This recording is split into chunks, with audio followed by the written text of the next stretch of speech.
Their air force is destroyed. Their navy is destroyed. Degrade, if not obliterate, their ballistic missile capability. Degrade, if not destroy, their ability to exert support of terrorist regimes.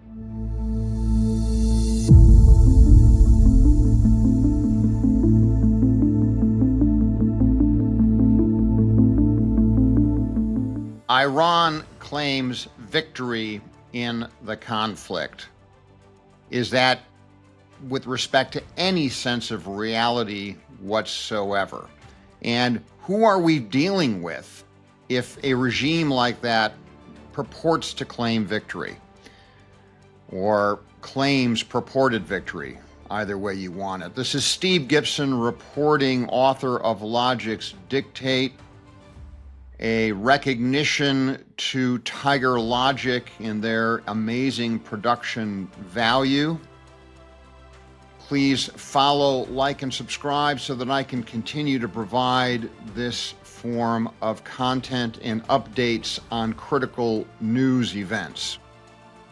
I also try to provide a perspective on that news that is not merely a slant or a spin, but it is a realistic, logical assessment of what's happening. When we listen to CNN, and for those of you who read the New York Times, you're getting a sickening spin on events. And that is contextually appropriate to what I'm talking about with respect to Iran claiming victory. Almost every question that a CNN interviewer asks, if it's a Democratic Party candidate or official, the candidate gets a question from CNN that is not just a softball, but the question itself has spin on it that is favorable to the candidate and is derogating the position of any Republican. The New York Times as well questions whether or not there is any sense of victory to be claimed by the Trump administration with respect to the conflict and paints everything as negatively as possible. How is that any different than the Iranian regime claiming victory today? Let's see what the Iranian regime is claiming victory about. Their air force is destroyed. Their navy is destroyed. Their air defenses have been decimated. Their ballistic missile systems have been seriously degraded.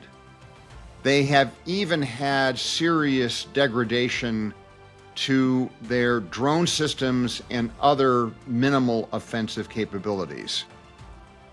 The only thing they appear to have left are fast attack ships, and those are going to be taken out fairly quickly. Their leadership has been killed. That includes not just their political leadership, but much of their military leadership.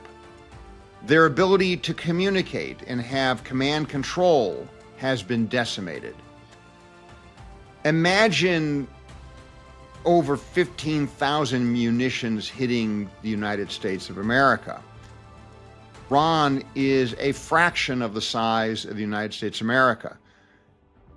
Tehran is their largest city and has borne the brunt of many of those munitions.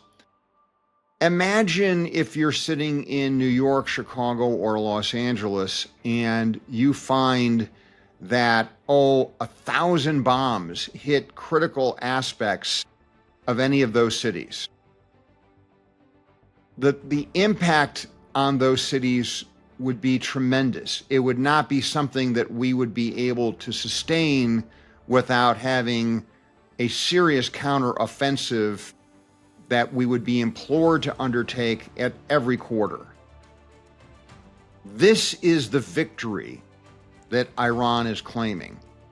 They're claiming victory in effectively an ineffective rope-a-dope strategy of saying, well, you haven't wiped us out completely, and therefore we are the victors. Now, whether or not Iran or the United States effectively claims victorious status at this point is not particularly important to me and is of marginal relevance.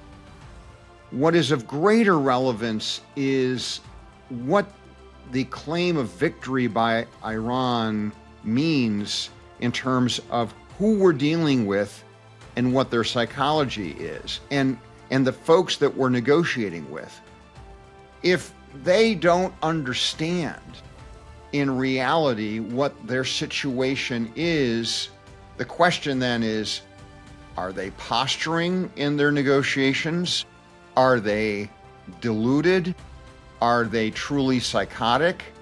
Is their religious zealotry such that it is impossible to deal with them at any level, and any negotiated deal cannot happen with such a psychotic, deluded regime?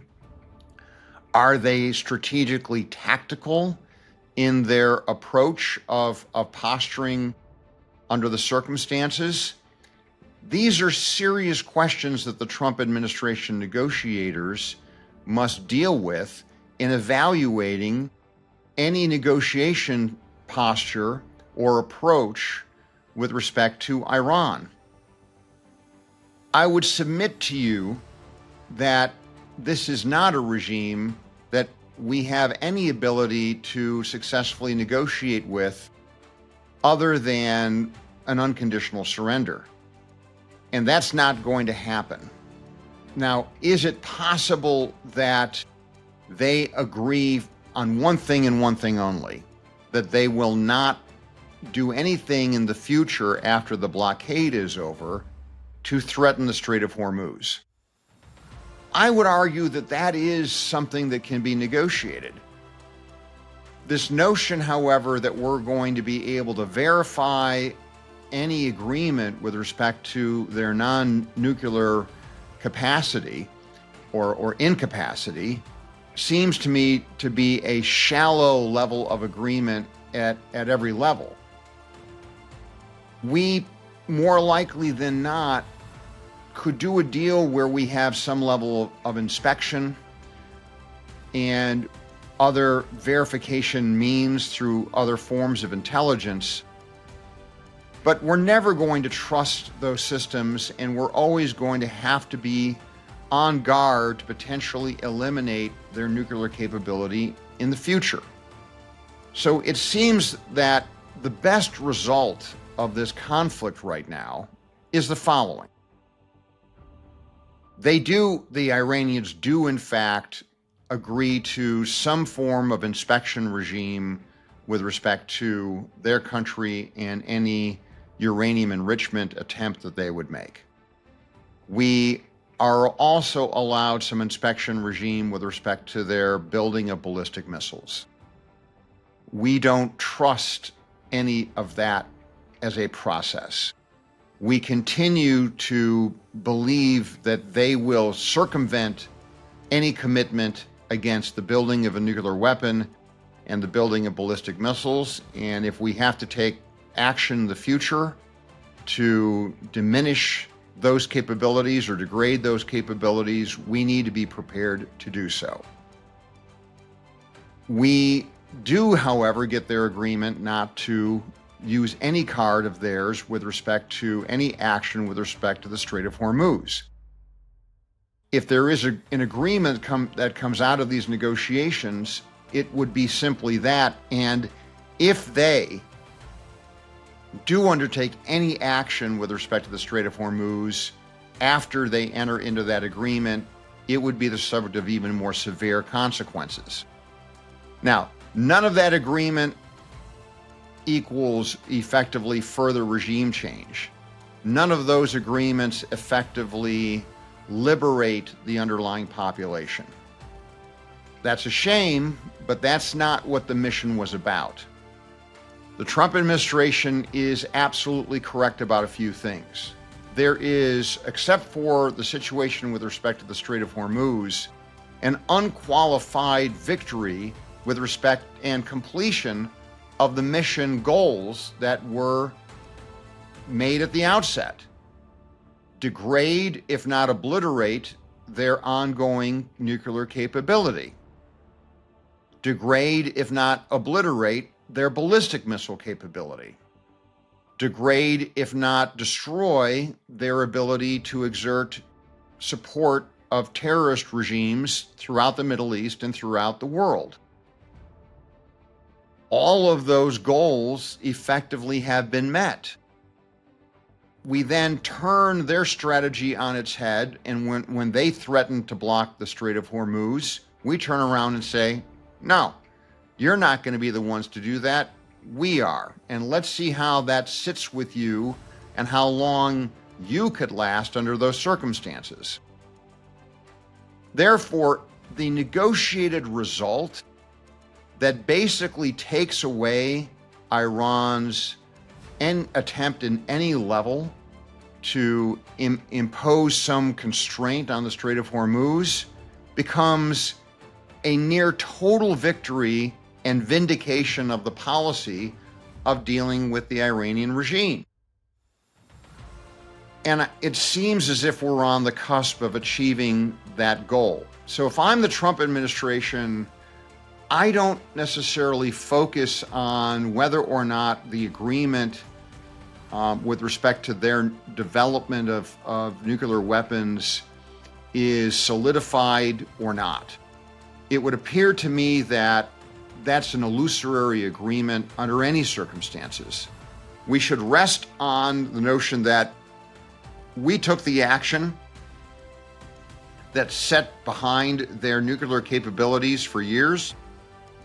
We have the ability through the CIA and other information sources to determine whether or not they're going to go down the road of developing nuclear weapons. We basically tell them in the agreement, if you continue to make efforts with respect to enriching uranium and development of ballistic missiles, we don't need your agreement not to do that because we're just going to come back and take it out again.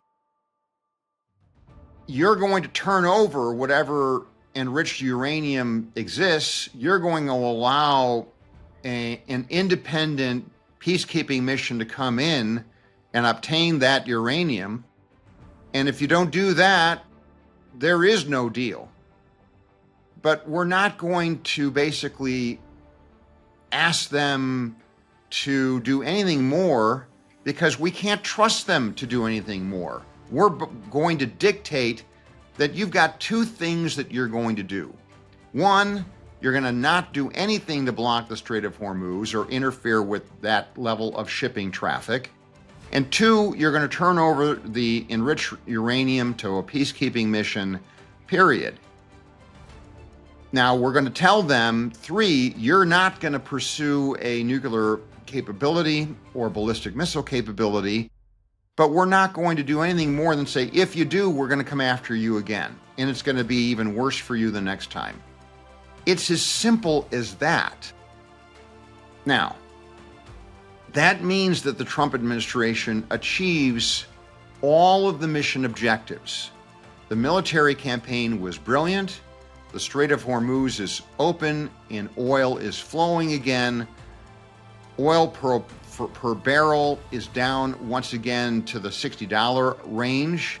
Inflation goes down. You have Venezuelan oil flowing. You have Iranian oil flowing. And you may even have some sense of an ability of the Iranian people to affect the uprising, because right now the Iranian economy is even worse than it was in December and January, which prompted all of the protests in the first place. I mean, that's the other level of analytics that the mainstream media, including CNN and the New York Times, are missing.